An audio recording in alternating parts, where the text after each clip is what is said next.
So you've decided that you are going to overseed your yard this fall, or at least make a plan for doing some form of a renovation to your lawn. We wanted to go over some steps that would be wise to take to help you develop the best plan if you aren't able to get a contractor, lawn care company to come out there and help you in that process, or you were just really wanting to go after it yourself. We wanted to be able to help you develop the best route or option on your own. So that's what we're going to try to go over in this video. So the first thing that you're going to want to do is make an assessment of your lawn. That's going to require walking around and seeing where you have any areas where you might have stress from lack of moisture. There is such thing as localized dry spots in lawn where the soil is different complexion, and so the moisture doesn't retain there as well. A lot of times you might find a chunk of concrete in your ground, pockets of sand from utility work that might be answering that question as to why is this spot struggling, because even if you were to overseed that, it's probably going to continue to do that until you address that issue. So that's where you got to start, from walking around and seeing where you're at, and either drawing out on a map or making a mental picture in your mind where you have areas of stress. In my own personal lawn, we've got areas where we have a high amount of traffic going to the trash can, leading to our backyard. So long term, we're going to add a pathway there that gets our footsteps off the grass and hopefully helps the lawn look better throughout the year, as well as some areas where traffic is very high, and so there is stress there that I want to repair. I've got other areas in my yard where I've got a dog, many of you know Midas, who just is obsessed with playing fetch, and we sit on our front porch and throw the ball for Midas, and he runs out there, and there's a huge dead spot right in the middle, and the whole front yard stays thin, pretty much starting in May after I've seeded in the spring.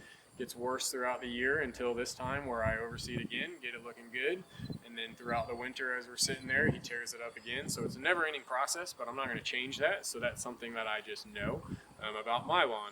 And many people are in the same situations with kids and dogs and all sorts of traffic that you're not going to change anything about your life, and you shouldn't. You just have to know that you're going to have to overseed your yard every year to hope that it doesn't degrade to the point where it looks bad. It's going to require some attention and a little bit higher maintenance because of these issues you have in your yard. So as you're going around, it's a good idea to be flagging sprinklers that you might need to fix, and we'll go a little bit more in depth on the irrigation side as well. But you might need to adjust and open them up to be getting more water into certain parts of your yard. There are irrigation fairies that mess with sprinkler heads. Just kidding, but they do change. They just go bad, and so you need to be making sure you have as good of water coverage over your yard as possible.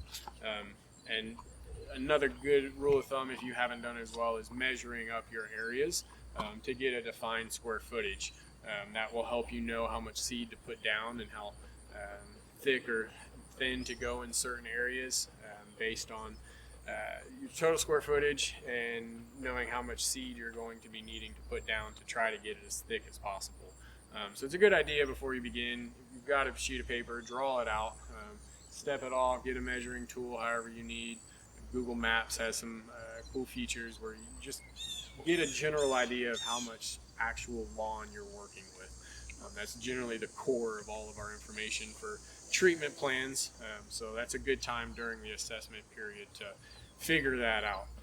After you've kind of got a general idea of where your yard is at, kind of the state of the summer, trying to see where you need to make some repairs, your next step is going to be to prep your lawn for any renovations. To begin that, you're going to want to walk through, picking up, removing any sticks, a lot of times taking a rake, going over the yard if it's a little thinner. We're looking for as high quality seed to soil contact as possible, and oftentimes lawns have a lot of debris falling from trees and blowing in from the wind, and you need to get that lawn and soil surface as clean as possible. So picking up pieces of corn, I've got one in my yard I noticed, we need to get that removed. But then Also in that, wanting to remove any weeds that you might see within reason, depending on how bad your yard might be. But if it's not too terrible, it's a really good idea to hand pull as many of those as you can. You're going to be watering a lot more through the seeding process, so if we can just remove those, keep them from getting any bigger before we begin, that's pretty wise as well. The last real big step in the preparations is the mowing. You're going to want to mow it a little bit shorter. We don't want that grass to regrow so fast that it begins to outcompete and outshade the new grass. So in that week or two, right after we've planted it, we want to keep it a little bit shorter. You're not looking to scalp it, not cut it super short, but whereas in the summer we've been recommending mow it as tall as you can, at this point you can start dropping that maybe a little bit more than you would traditionally. In that process, you're going to have a lot more waste, so we do recommend bagging that, hauling it off. Don't leave that on the lawn. It's going to make a mess and just have a lot more issues. So bag it if you can. Cutting it 2 inches would be a good recommendation. Definitely shorter than you would normally feel comfortable cutting your yard if you're dealing with a fescue lawn, which we are today, and most of you are. So once you've got it all mowed and cut short, you'll trim everything up, edge. That'll be the last time you're cutting for 4 to 6 weeks, so make sure it looks good and sharp and crisp. At that point, you've got to decide, what am I going to do from aerating, power raking, or just slicing seed, and what processes are you going to do that with. If you're going to use machinery, this is a good time before starting that process to kick on your irrigation system and mark any heads that you might have, as well as getting the controller programmed and going through it and making sure that all the zones are kicking on, as well as valve boxes that might be in the ground. If you're aerating particularly and you don't know where those are at, you could puncture the valve box lids, and if those valves are installed too shallow, you can actually damage those, as well as sprinkler lines. You do run that risk, and so it's a good idea before you begin any of that work to mark everything in the yard, so when you are going through, you're not hitting and making more work for yourself later on. And we'll go in a little bit more depth about marking and working with the irrigation systems. But after that point, that's where, if you've got everything marked, prepped, and you're locked and loaded, the full spectrum would be a power rake, dethaching, which there is a difference between the two. Today we're going to do a dethaching. Dethaching is with spring tines. That helps just comb the grass and remove any of the dead, older grass that might just be laying down. Often called the thatch. That's not all what thatch is. Thatch is generally just a composition of all sorts of decaying materials sitting in between the soil and basically the air where the plants are. That there's a layer there that can develop, and if it is over half an inch, it is recommended to remove that. Half inch or less can actually be beneficial to the lawn, helping aid and retain moisture. So if you don't have a necessarily bad problem with thatch, and you can measure that as well by just removing a plug of your lawn and seeing what that layer is at. If it's significant, removing that will aid in helping your lawn be able to breathe, get fertilizer and pre-emergence actually into your soil versus getting bound up in that thatch layer. Again, thatch isn't bad. Thatch isn't exactly grass that's just on the top of your lawn when you've been mowing. It is part of that, but dethaching is what we'll do to my lawn today, removing that, just to show you guys what that process looks like, but also because I can. With the power raking, those are generally with spring or solid knives. It's a much more aggressive process.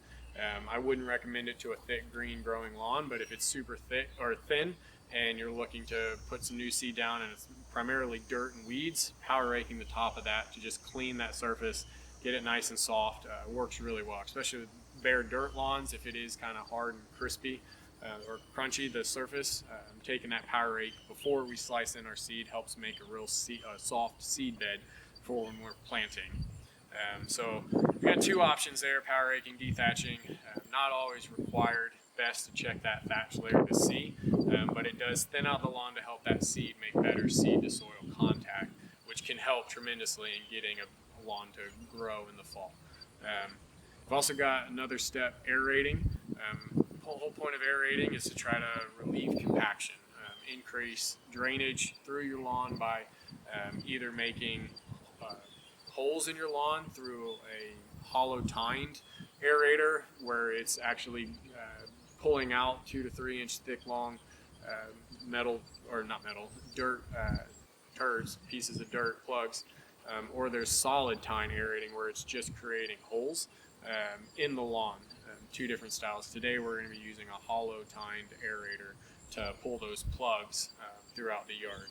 And we're looking for plugs about spacing 2 to 3 inches over the whole yard, which will help tremendously.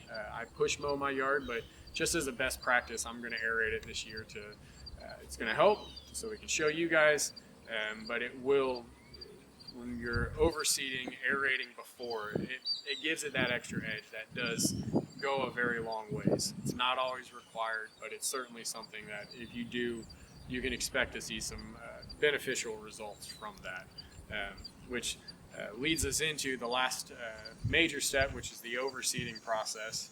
And if you need to overseed, or you're going to, there's a number of different approaches you can do. Slice seeding or vertislicing, where you have knives that are actually dropping the seed and pushing it into the ground. It's a very good practice. And you've also got spreaders where it will just broadcast it over the yard, putting a blanket and just falling down wherever it reaches, which is not a bad thing when you have a bare dirt lawn and lots of open space for that seed just to hit the soil contact. In a thicker lawn, it's maybe not the most recommended practice. You've also got drop spreaders, where it's a spreader like a broadcast spreader would be, where you just push it and it drops that seed straight down. And then you can go as simply as just tossing it out by hand. You'll get success using all of those approaches, and you'll also get failures using all of those approaches. The main important practice is getting that seed to soil contact.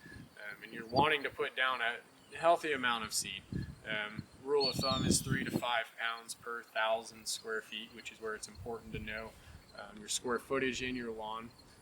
But that would be for a lawn that's doing fairly well. You're just looking for a general overseeding. If it is thin, you're going to want to go a little bit higher, between that 5 to 10 pounds per 1,000, to where if it's bare dirt, you might be 10 to 20 pounds per 1,000. It just kind of depends on where you're at, bearing in mind that you've really, with fescue, got one plant per seed. So every place you see a seed on your yard, you can expect to see a plant if you're able to get it to grow. But if you don't put down enough seed and it's too thin, it's not going to thicken up like you're expecting it to. So you've got to make sure you're putting down enough, but not so much that you're completely making a layer of seed over your yard. You do want to balance the two, but bearing in mind what your goals are, you might need to seed at a higher rate than recommended traditionally to get the results you're looking for. Then your last step is kind of your post-care. Through that, you're going to want to definitely confirm that all your sprinklers are covering where you want it to in your yard. If you do have areas in the summer where you had dry spots, before even beginning this whole overseeding process, I would highly recommend correcting those issues and making sure when you do overseed, you do have coverage on your yard wherever you've got your sprinklers set up to operate at. So afterwards, you're going to want to stay off of it for quite a long time. 4 to 6 weeks is recommended. Watering constantly. It needs to stay moist. You don't want to overwater, underwater.